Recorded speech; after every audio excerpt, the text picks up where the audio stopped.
आप सभी मित्रों को राम राम, जय माता जी, जय भवानी, जय शिवाजी। आज 9 मई 2025 हो गया है। आज ही के दिन महाराणा प्रताप ने राजस्थान की मेवाड़ी शूर जिन्होंने हल्दी घाटी, दिवेर जैसे बड़े बड़े युद्ध लड़े अकबर की सेना के खिलाफ और अपना भगवा पताका पहना के रखा मेवाड़ की पावन धरा पर। तो उन्हीं को आज याद करते हुए उनके श्री चरणों में प्रणाम वंदन नमन करते हुए उनके बारे में कुछ आपसे जानकारी साझा करना चाहता हूँ। महाराणा प्रताप, उनके बारे में मैंने कुछ लाइनें लिखी हैं। प्रातः स्मरणीय, पराक्रमी वीर योद्धा, राजपूतानों की आन बान शान, स्वाभिमानी, कट्टर राष्ट्रभक्त, कुशल नेतृत्व के धनी, मेवाड़ी माटी के लाल, सनातन संस्कृति के संरक्षक, महाराणा प्रताप के श्री चरणों में प्रणाम वंदन नमन कोटिस नमन। भारतवर्ष की धरा के ऊपर राणा सा बलिदान नहीं, स्वाभिमान में जंगल जंगल भटके ऐसा कोई इंसान नहीं, चौड़ी छाती सिंह की भांति वाला कोई इंसान नहीं, और मान की खातिर मरने वाला राणा सा बलिदान नहीं। यूँ तो राजस्थान में बहुत राजपूत राजाओं के वंश हुए हैं। प्रथियार, मेवाड़ में गोहिल, सिसोदिया, चौहान वंश, सोलंकी वंश, कछवा वंश, राठौड़ वंश, तोमर वंश, गढ़वाल वंश, परमार वंश, भाटी वंश, कटोच, बुंदेल आदि इनके अलग अलग राजपूतों के वंश हुए हैं, जिन्होंने, लेकिन सबसे बड़ा जो इस भारत भूमि पे जिन्होंने सबसे ज़्यादा टाइम तक राज किया और इस मातृभूमि की रक्षा की, वो हैं मेवाड़ का गोहिल और सिसोदिया वंश, जिन्होंने 5वीं शताब्दी से लगाकर 19वीं सदी तक, मतलब जब तक देश आज़ाद हुआ तब तक इनका शासनकाल चला। मेवाड़ राजस्थान में आता है। प्रेजेंट टाइम राजस्थान राज्य में मेवाड़, दक्षिणी राजस्थान में मेवाड़ राजवंश था, जहाँ सिसोदिया राजवंश ने राज किया था। स्टार्टिंग इनकी हमीर सिंह जी से 13वीं शताब्दी से हुई थी और लास्ट इनके भीम सिंह जी 1828 तक 502 सालों तक इन्होंने राज किया। 1828 से 1942 तक 114 साल इन्होंने ब्रिटिशर्स के साथ मिलके अपने एरिया को सुरक्षित रखा। महाराणा प्रताप के बारे में एक और लाइन, राजपूतों की आन है राणा, राजपूतों की शान है राणा, वीरों के लिए एक पैगाम है राणा, भारत के वीर पुत्र का नाम है राणा। थोड़ा इतिहास में और पीछे जाएंगे तो पूरा तो हम नहीं बता सकते, लेकिन जो महाराणा प्रताप के रिलेटेड है उस इतिहास को हम बता सकते हैं। जैसे कि राणा सांगा के बेटे थे उदय सिंह जी इनका जन्म हुआ था। जो महाराणा प्रताप के पिताजी थे उदय सिंह जी, इनका जन्म हुआ था 1522 में, और उदय सिंह जी की जो वाइफ है उनका नाम था जयवंता बाई। फिर महाराणा प्रताप का जो इतिहास है, और उदयपुर जो शहर आज की डेट में वो राजा उदय सिंह ने ही अपने कार्यकाल में बनाया था, उसकी स्थापना की थी। और जब महाराणा उदय सिंह इनका जब बलिदान, देश की रक्षा के लिए इनका जब बलिदान हो जाता है, तो उसके बाद महाराणा प्रताप को राज तिलक किया जाता है। उससे पहले महाराणा प्रताप का जो जन्म है वो आज की डेट में 9/5/1540 9 मई 1540 को महाराणा प्रताप का जन्म हुआ। ये है अंग्रेजी कैलेंडर के हिसाब से, अपने हिंदुस्तान के विक्रम संवत के हिसाब से बोले तो जेठ शुक्ला तृतीया 1597 को हुआ था महाराणा प्रताप का जन्म। अब जब महाराणा प्रताप 1540 में जन्म लिया और इनका जो है राज तिलक हुआ था, महाराणा उदय सिंह के वीर गति प्राप्त होने के बाद 22 वर्ष की उम्र में गोगुंदा में हुआ था महाराणा प्रताप का राज्याभिषेक। गोगुंदा में वो हुआ था 1572 में। उसके बाद वो एक जस्ट फॉर्मल था। मेन जो इनका राज तिलक हुआ था वो हुआ था कुंभलगढ़ में। और जो ये सिसोदिया राजवंश थे, इनका कोई भी राज तिलक होता था वो सलुम्बर वाले राजा करते थे। तो महाराणा प्रताप के टाइम सलुम्बर में राजा थे राजा कृष्णराज सुंडावती। उन्होंने महाराणा प्रताप का ये राज्याभिषेक करवाया था। और जब महाराणा प्रताप महाराणा प्रताप का 22 साल की उम्र में राज तिलक हुआ तो महाराणा प्रताप एकदम फुल फॉर्म में आ गए। इन्होंने सबसे पहले यूनिटी का काम किया। जितने भी आजू बाजू जो भी अकबर के विरोधी हैं उन सबको अपने एक जाजम पे बिठाया और एक यूनाइट संगठन बनाया। और संगठन बना के इन्होंने टारगेट किया कि अब अकबर उसको जड़ से मिटा देंगे। तो जैसे ही अकबर को मालूम चला दिल्ली में, अरे यार महाराणा प्रताप तो यार राजा बन गया है, तो उन्होंने क्या किया, मैसेंजर भेजा, अलग अलग 4 लोगों को भेजा। सबसे पहले भेजा जलाल खान को 1572 में, जिस टाइम फरवरी में महाराणा प्रताप का राज तिलक हुआ, अप्रैल में भेज दिया जलाल खान को, बोला तुम जाओ और समझा क्या, वो बावड़ा हो गया महाराणा प्रताप, इसको समझाओ कि अकबर क्या चीज़ है। तो जलाल खान आया 1572 में महाराणा प्रताप से मिलने। महाराणा प्रताप ने स्पष्ट मैसेज दे दिया, जाके तुम्हारे कह दो सरदार को कि हम किसी से संधि करने वाले नहीं, हम स्वाभिमान के लिए लड़ते हैं, इस मिट्टी के लिए जीते हैं और इसी के लिए मर मिटने को तैयार हैं। तो फिर बाद में जो आमेर के जो राजा थे मान सिंह, जो अकबर के एक सेनापति हुआ करते थे, उनको भेजा 1572 में, उसी टाइम जून में उनको भेजा, बोला जाओ तुम बात करके आओ महाराणा प्रताप से। तो फिर मान सिंह जी आए, आमेर में आए, इधर अपने उदयपुर में आए, तो उनको महाराणा प्रताप नहीं मिले। महाराणा प्रताप ने अपने बेटे अमर सिंह को बोला जाओ तुम मान सिंह से बात करके आओ, क्या सीन है। तो फिर उधर गए, तो खाना खाने बैठे, तो मान सिंह को गुस्सा आ गया, बोला यार मैं तो अकबर का सेनापति, इतना बड़ा सेनापति हूँ, और यार ये क्या हो, प्रताप अपने बेटे को भेज दिया। मैंने गुस्सा आ गया, खाना भी नहीं खाया और उठ कर चल जाने लगे। तो फिर महाराणा प्रताप के बेटे अमर सिंह जी ने बोला, अरे मान सिंह जी तुम वापस दिल्ली तो जा रहे हो, तुम ऐसा करना कि सोजत से मेहंदी लेके जाना अपनी बुआ जी के लिए। तो फिर और गुस्सा आ गया, तो गुस्से में फायर हो के मान सिंह जी वहाँ से चले गए। फिर तीसरा मैसेंजर जो आया सितंबर 1573 में, भगवंत दास जी, जो मान सिंह जी के पिताजी आमेर के जो राजा थे पहले, बाद में 1562 में संधि करके अकबर के साथ मिल गए आमेर।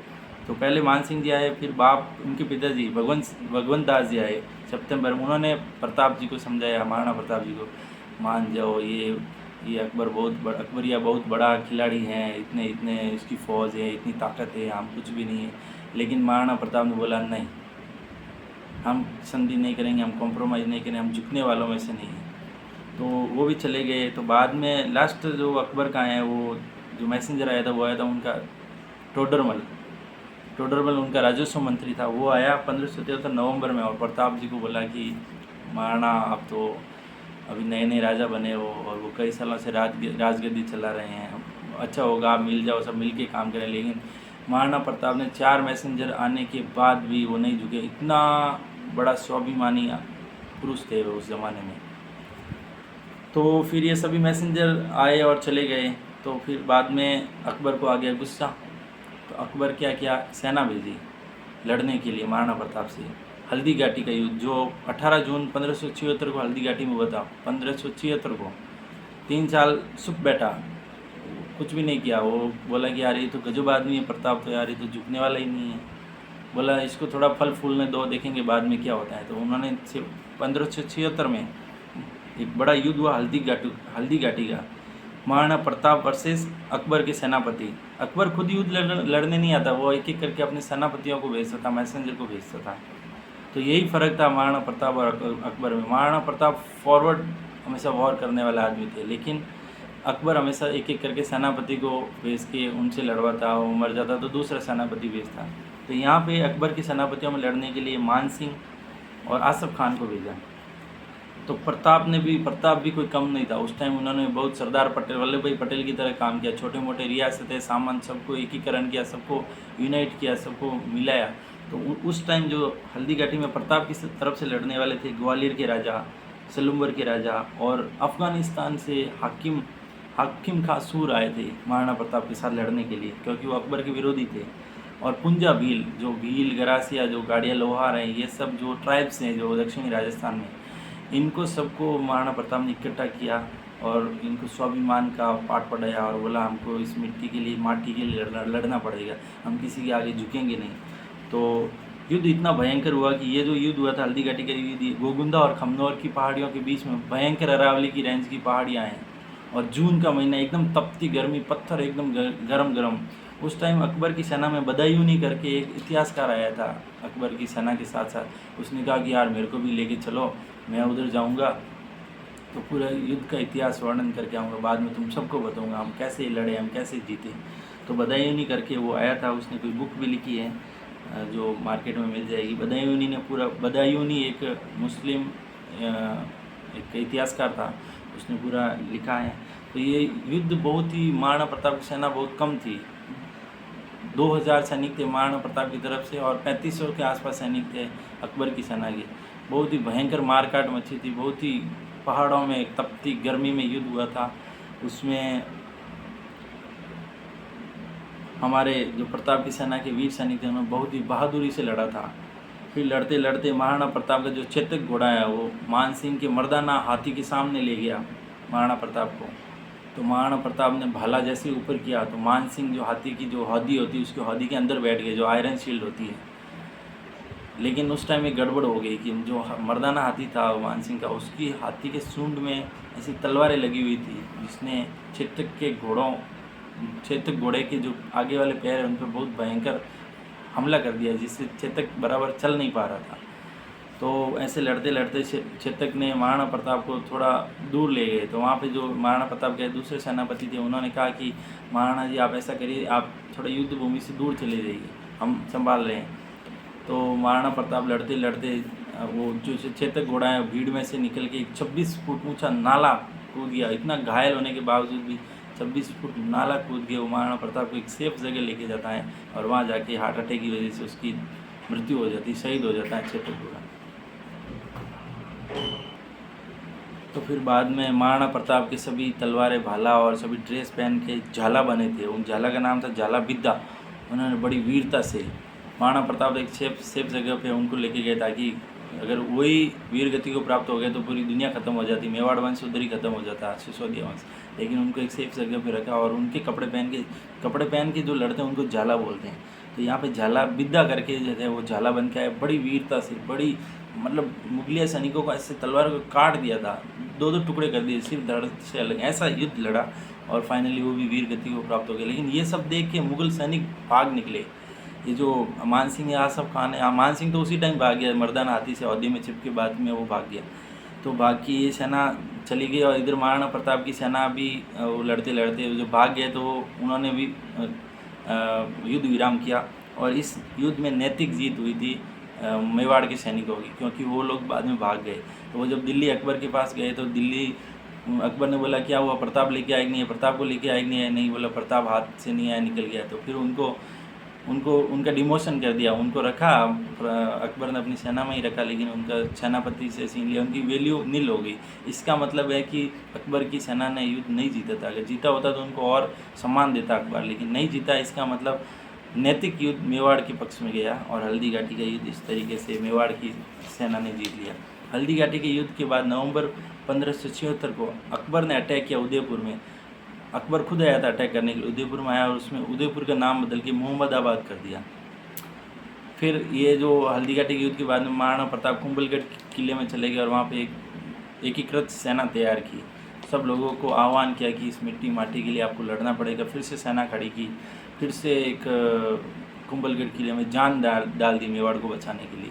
तो फिर बाद में अकबर ने शाहबाज खान को भेजा। 1577, 78 और 79 कंटिन्यू 3 साल शाहबाज खान ने युद्ध किया महाराणा प्रताप से और तीनों बार युद्ध हार गया। लेकिन 1578 में एक बार महाराणा प्रताप की अपनी सेना में गद्दारों की वजह से इन्होंने कुंभलगढ़ पे हमला कर दिया शाहबाज खान ने और कुंभलगढ़ हथिया लिया। तो फिर वहाँ से महाराणा प्रताप निकल के इधर गुजरात में चले गए। वहाँ पे उनको एक भामाशाह मिला, भामाशाह आदमी का नाम ही भामाशाह था। आज भी हम देखते हैं गांव गुजरात में कहीं भी कोई पैसा डोनेट करता है तो हम उसको भामाशाह बोलते थे। तो वो भामाशाह वर्ड वहीं से आया था, गुजरात की ईडर से, जब महाराणा प्रताप को एक भामाशाह नाम के व्यक्ति ने इतना पैसा दिया, मतलब 25,000 फौजी 12 महीने तक खा पी सकते हैं, इतना पैसा दिया था और साथ में 20 लाख मोहरें, सोने की मोहरें दी थी। तो उससे महाराणा प्रताप को एक आर्थिक सहायता पहुँची और उन्होंने फिर से आगे मेवाड़ में आके सेना तैयार की और सेना तैयार करके फिर से युद्ध के लिए रेडी हो गए। फिर शहबाज खान वापस कुंभलगढ़ को हथिया के उसके बाद में दिल्ली चला गया, वापस दिल्ली बुला दिया। फिर बाद में अब्दुल रहीम खान को भेजा। तो वो जो युद्ध हुआ था वो शेरपुर का युद्ध बोलते हैं, 1580 में हुआ था। उसमें क्या ये जो हुआ था कि महाराणा प्रताप का जो बेटा, इनका बेटे का जन्म हुआ था, मैं आपको बताया नहीं, महाराणा प्रताप का बेटा अमर सिंह, उनका जन्म हुआ था 1559 और उन्होंने पहली बार अपनी वीरता का परिचय दिया था अब्दुल रहीम खान के साथ युद्ध में, शेरपुर का युद्ध। अमर सिंह ने क्या किया था, अमर सिंह ने बहुत बहादुरी से उनके साथ लड़ने का कोशिश किया, लेकिन अब्दुल रहीम खान खाना इतना एक्टिव नहीं था युद्ध को लेकर। वो अपने अलग ही मिजाज में था, कहानियाँ लिखता, वो अपने दोहे लिखता। तो एक दिन क्या हुआ कि सब वो शिकार पे चले गए अब्दुल रहीम खान खाना। तो अमर सिंह ने क्या किया, उनके हरम में जो भी महिलाएं बच्चे थे उनको किडनैप करके इधर ले गया, मेवाड़ की धरती पे लेके आ गया। तो फिर महाराणा प्रताप ने देखा तो बहुत गुस्सा है, बोला अरे यार ये क्या दुस्साहस किया तूने, हमारे ये संस्कारों में नहीं है।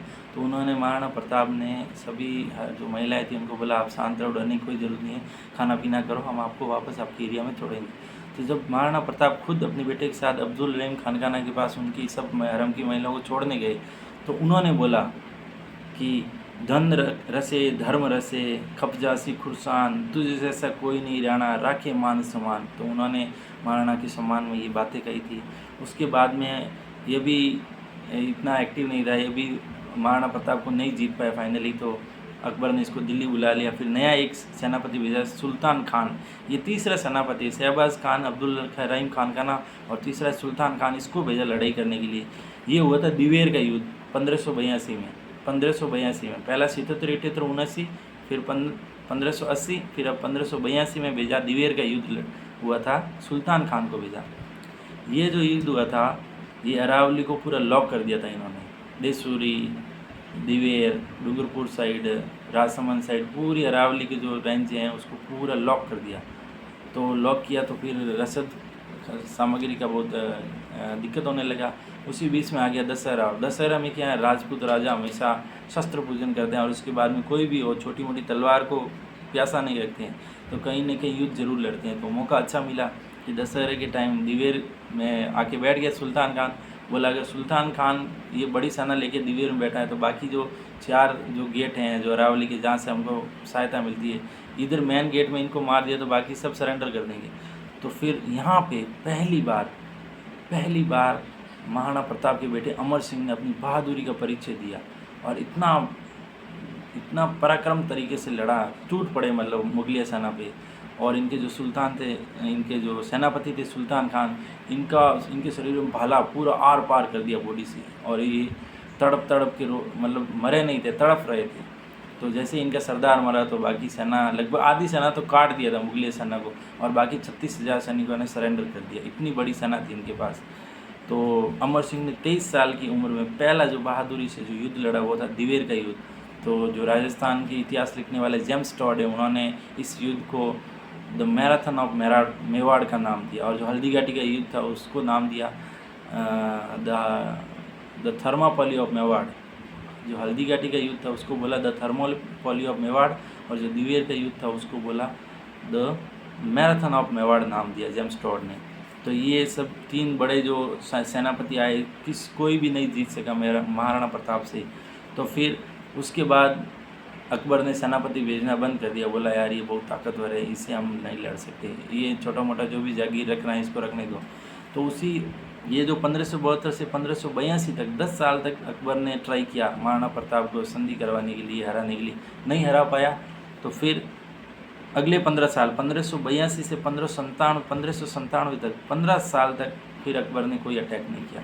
इन 15 सालों में महाराणा प्रताप ने एक नई राजधानी बनाई जिसका नाम है चावंड, और इस कार्यकाल में उसने बहुत अच्छे से काम किए कि सभी ये कुएँ बनाए, बावड़ी बनाई, झील बनाई, किले बनाए, जन की हितैषी जो भी काम होता है वो सब काम महाराणा प्रताप ने करवाए। इनके लिए एक लाइन है रेपरिया बालम जो लिखा है, ले हाथ खड़क कंधे भाला, सीने में धधकती ले ज्वाला, चेतक संग कूच पड़ा, बणशूर वीर वो टूट पड़ा, ओ माटी मेवाड़ारी सुन मावड़ राणारी, मस्तक तेरा टीका ओ शान मेरी, नहीं जावन दूंगा आन मेरी, तुझको ये जुबान मेरी, तुझ पे वारूंगा जान मेरी, बलि तुझ पे प्राणारी, ओ माटी मेवाड़ारी सुन मावड़ राजा राणारी। तो इन्होंने ये लाइनें लिखी हैं महाराणा प्रताप के बारे में। महाराणा प्रताप कद काठी में 7 फीट और समथिंग 8 इंच के बताए जा, लगभग 8 फीट इनकी हाइट थी, 110 किलो इनका वजन था। इनका जो भाला था वो 81 kg का था। कवच जो पहना हुआ था पूरा इनका वज़न 72 केजी था। दो दो तलवारें रखते थे, दोनों का वज़न मिला के 55 किलो था।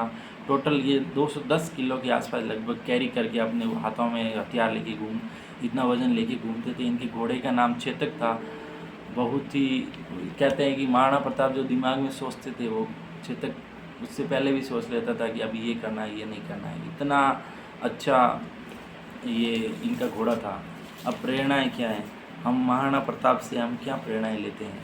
तो महाराणा प्रताप एक स्वाभिमानी और राष्ट्र प्रेमी थे। इनके आगे नो कॉम्प्रोमाइज़, इनके खून में था नो कॉम्प्रोमाइज़। अकबर ने महाराणा प्रताप के राजा बनने के बाद 4 मैसेंजर भेजे थे। चारों मैसेंजर को महाराणा प्रताप ने बोल दिया, मैं संधि नहीं करता, मैं कॉम्प्रोमाइज़ नहीं करता, मेरे दो ही हैं फंडे, या तो इस मिट्टी के लिए जिएंगे या इस मिट्टी के लिए मरेंगे। तो उनका जो स्वाभिमान और जो राष्ट्र प्रेम है वो अडिग था। कोई अकबर की सेना का कोई भी सेनापति उनको झुका नहीं पाया। दूसरा है मोरल कैरेक्टर। महाराणा प्रताप का मोरल कैरेक्टर बहुत अच्छा था। जब उनके बेटे अमर सिंह ने अब्दुल रहीम खान की जो पत्नी और बच्चे थे उनको जब उठा के हरम के बच्चे और पत्नी उठा के लाया तो महाराणा प्रताप को बहुत गुस्सा आया। बोला ये दुस्साहस नहीं करना, ये गलत है। वो गलत को गलत बोलते थे, सही को सही। उन्होंने वापस अब्दुल रहीम खान से माफ़ी मांगी और बोला ये हमने गलत किया है और वापस लौटाया। तो ये जो होता है मोरल कैरेक्टर था उनका, ये मोरल कैरेक्टर को दिखाता है। दूसरा है यूनिटी। महाराणा प्रताप यूनिटी, जैसे सरदार वल्लभ भाई पटेल, ये आज़ाद होने के बाद भारत को, हिंदुस्तान आज़ाद होने के बाद सभी रियासतों को एक किया, सामंतों को एक जाजम पर बैठा के एक हिंदुस्तान, यूनाइट हिंदुस्तान बनाए। वैसे ही महाराणा प्रताप उस ज़माने में इन्होंने यूनिटी का काम किया। इन्होंने जो ट्राइब्स हैं, पुंजा भील हैं, जो गरासिया हैं, जो गाडोलिया लोहार हैं और जो अकबर के जो भी विरोधी थे उन सबको यूनाइट किया और बोला अकबर के खिलाफ हमको लड़ना पड़ेगा, साम्राज्यवादी ताकतों के खिलाफ हमको लड़ना पड़ेगा। और हकीम का सूरी, ये भी उनकी सेना में अफ़गानिस्तान से लड़ने के लिए आए थे। इसका मतलब महाराणा प्रताप एक बहुत ही अद्भुत यूनिटी इनके अंदर, यूनिटी कमांड था इनके अंदर। तीसरा है ब्रेव, बहादुरी। इन्होंने हल्दी घाटी का युद्ध इतनी बहादुरी से लड़ा कि बिलावल खान को मतलब घोड़े सहित काट दिया। इतनी इन्होंने बहादुरी से वो युद्ध लड़ा, हल्दी घाटी का युद्ध। और इन्होंने बाकी और भी युद्ध लड़े हैं, ये शेरपुर का युद्ध है, दिवेर का युद्ध है, लेकिन हल्दी घाटी में ये जो थर्मोपल्ली ऑफ मेवाड़ बोलते हैं इस युद्ध को, कुछ तो इस खास था इस युद्ध में। फोर्थ हमने जो इनसे सीखते वॉर स्किल, इनका जो रणनीति, जो युद्ध लड़ने की जो क्षमता है, जो ताकत है, ये माउंटेन्स के अंदर गुरिल्ला युद्ध लड़ने के बहुत ही कम सैनिकों में, मतलब 2000 सैनिक 5000 पे टूट पड़ते थे। तो इनके पास जो लड़ाई करने वेपन्स कम थे, लेकिन जो लड़ने का जो तरीका था, जो रणनीति थी, वो सुपीरियर क्वालिटी थी। वॉर स्किल बहुत अच्छी थी इनके पास। बेटर यूटिलाइजेशन ऑफ रिसोर्सेज, इनके पास रिसोर्सेज कम थे, धन कम था, सैनिक कम थे, लेकिन इन्होंने जो गाड़ियाँ, लोहार वगैरह, इनको सबको बोला तुम तलवारें, मेटल की तलवारें बनाओ। वुड स्टिक, जो बैम्बू के वुड स्टिक, उनसे तीर बनवाए। जो अरावली रेंज में जो जहरीले सांप हैं उनके जहर से उनको डिप करके उन तीरों को मारा। इतना अच्छा यूटिलाइज़ किया महाराणा प्रताप ने। Better utilization of resources. फिर कमिटमेंट, इन्होंने कहा कि जैसे ही कुंभलगढ़ किले पे अटैक किया अकबर के सेनापति ने, इन्होंने कमिटमेंट किया कि मैं इसको वापस लेके रहूँगा। तो इन्होंने जंगलों में रह के घास की रोटी तक खाई, लेकिन कमिटमेंट कि मैं फिर से हरा के दिखाऊँगा, मेवाड़ का फिर से मैं राणा बन के बताऊँगा। तो इनका कमिटमेंट में ये बहुत परफेक्ट थे, कमिटमेंट छोड़ते नहीं थे। कमिटमेंट किया, उसको बस 100% एग्जीक्यूट करना, ये इनकी ताकत थी। लीडरशिप, नेतृत्व। महाराणा प्रताप कोई भी युद्ध लड़ते थे, ऐसे नहीं अकबर की तरह नहीं है कि भाई अकबर किसी सेनापति को भेज के युद्ध करवा दिया या कोई खुद पीछे रह के, नहीं। महाराणा प्रताप बीच में भी नहीं, फ्रंट फुट पे खेलते थे हमेशा। इनकी जो लीडरशिप है, नेतृत्व करने की जो क्षमता थी, सुपीरियर थी, डरते किसी से नहीं थे, एकदम मेवाड़ी वीर सपूत। तो ये इन्होंने लीडरशिप के गुण इनके बहुत अच्छा था इनमें। और जब इन्होंने साउंड राजधानी बनी उनके बाद इन्होंने जनता के लिए बहुत अच्छे काम किए। किले, झीलें, बावड़ियाँ और रसद सामग्री वगैरह, बहुत ही अच्छा जन सेवा की इन्होंने। और इक्वलिटी इनका बहुत ही मास्टर स्ट्रोक था, इसीलिए ये सभी के दिलों में राज करते हैं। जो मेवाड़ की जनता है, जैसे मेवाड़ किसको बोलते हैं, आज के टाइम में उदयपुर है और ये राजसमंद है, भीलवाड़ा है, ये जो एरिया हैं, यहाँ पे बहुत सारे ट्राइब्स हैं। जैसे नीचे वाला एरिया बांसवाड़ा डूंगरपुर, वहाँ पे वो ट्राइबल एरिया पूरा घने जंगल वगैरह है। तो महाराणा प्रताप ने छुआछूत को ख़त्म कर दिया। भील हो, गरासिया हो, साए गाड़िया लोहार हो, सबको एक समान दृष्टि से देखा उन्होंने। तो इन्होंने समाज में इक्वलिटी का काम किया। मैं फिर से महाराणा प्रताप को नमन करता हूँ। उनकी वजह से आज हम राजस्थान वाले इतने महफूज और इतने सेफ हैं। आज भी इन्होंने बहुत लंबी लंबी लड़ाइयाँ लड़ी और राजपूतों का इतिहास बहुत पुराना है। ये जो उदयपुर के राजपूत हैं, ये सिसोदिया राजवंश इन्होंने 13वीं शताब्दी से 19वीं शताब्दी तक हमको प्रोटेक्ट किया और इस माटी की रक्षा के लिए इन्होंने इनके अलग अलग पीढ़ी दर पीढ़ी राजाओं ने अपने प्राण न्यौछावर किए, बलिदान दिया। तो ऐसे वीर सपूत के श्री चरणों में मेरा नमन।